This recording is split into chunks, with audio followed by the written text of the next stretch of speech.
जय हिंद बच्चों। आज हम हिंदी व्याकरण में पढ़ेंगे संधि। संधि की परिभाषा एवं संधि के प्रकार। कक्षा 7 में यह पाठ 3 है और कक्षा 8 में यह पाठ 4 है। आइए जानते हैं संधि के विषय में। संधि परिभाषा एवं प्रकार। संधि किसे कहते हैं? वर्णों के मेल से होने वाले विकार परिवर्तन को संधि कहते हैं। संधि के उदाहरण देखते हैं। पुस्तक प्लस आलय पुस्तकालय, हिम प्लस आलय हिमालय, दया प्लस आनंद दयानंद, दिन प्लस अंक दिनांक। क्या संधि का विच्छेद भी किया जा सकता है? हाँ, संधि का विच्छेद भी किया जा सकता है। संधि विच्छेद के विषय में बाद में पढ़ाया जाएगा। संधि के प्रकार। संधि के 3 प्रकार होते हैं। नंबर 1 स्वर संधि, नंबर 2 व्यंजन संधि, नंबर 3 विसर्ग संधि। अब जानते हैं स्वर संधि के विषय में। स्वर संधि किसे कहते हैं? 2 स्वरों के मेल से हुए परिवर्तन को स्वर संधि कहते हैं। 2 स्वरों के मेल से हुए परिवर्तन को स्वर संधि कहते हैं। स्वर जानते हैं क्या क्या होते हैं? अ, आ, इ, ई, उ, री, ए, ओ तथा औ। ये आपके स्वर हैं। अब देखिए स्वर संधि के उदाहरण देखिए तो और आपको समझ में आएगा। दीप प्लस अवली इक्वल टू दीपावली।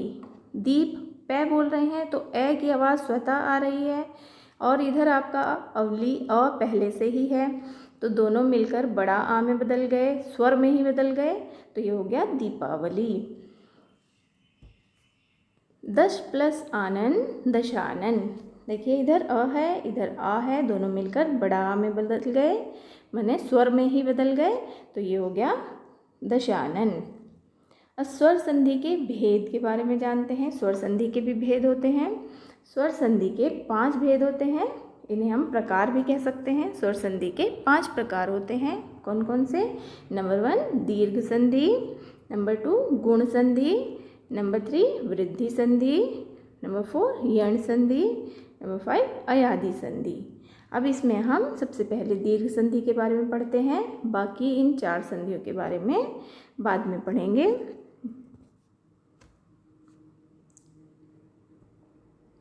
या गया दीर्घ संधि। दीर्घ संधि क्या होती है? जहाँ अ आ के बाद अ आ आने पर आ हो जाए। कैसे?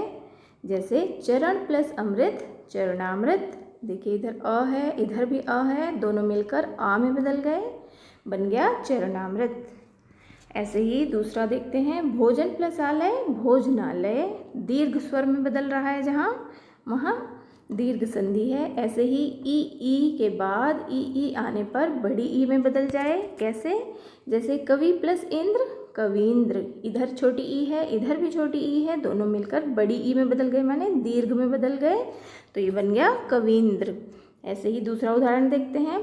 रजनी प्लस ईश रजनीश। इधर बड़ी ई है इधर भी बड़ी ई है, दोनों मिलकर बड़ी ई में माने दीर्घ स्वर में बदल गए, तो बन गया रजनीश। ऐसे ही छोटा ऊ बड़ा ऊ के बाद अगर छोटा ऊ और बड़ा ऊ आए तो बड़ा ऊ में ही बदल जाता है। जैसे सु प्लस उक्ति इक्वल टू सूक्ति। देखिए इधर छोटा ऊ है इधर भी छोटा ऊ है, दोनों मिलकर बड़ा ऊ में बदल गए, तो बन गया सूक्ति। एक और उदाहरण देखते हैं। जैसे भू प्लस ऊर्जा भूर्जा। इधर बड़ा ऊ की मात्रा है बड़ा ऊ, इधर भी बड़ा ऊ है, दोनों मिलकर बड़ा ऊ में बदल गए, माने दीर्घ में बदल गए, तो ये क्या बन गया? भूर्जा। अब हम कह सकते हैं दीर्घ संधि की परिभाषा कैसे बनेगी, अर्थात जहाँ अ आ के बाद अ आ आने पर आ हो जाए, जहाँ ई के बाद ई आने पर ई हो जाए बड़ी ई हो जाए, जहाँ ऊ के बाद ऊ आने पर बड़ा ऊ हो जाए, ऐसी संधि को दीर्घ संधि कहते हैं। आशा करती हूँ आपको ये समझ में आ गया होगा। इसके बाद गुण संधि, वृद्धि संधि, यण संधि और अयादि संधि के बारे में हम अगली वीडियो में पढ़ेंगे।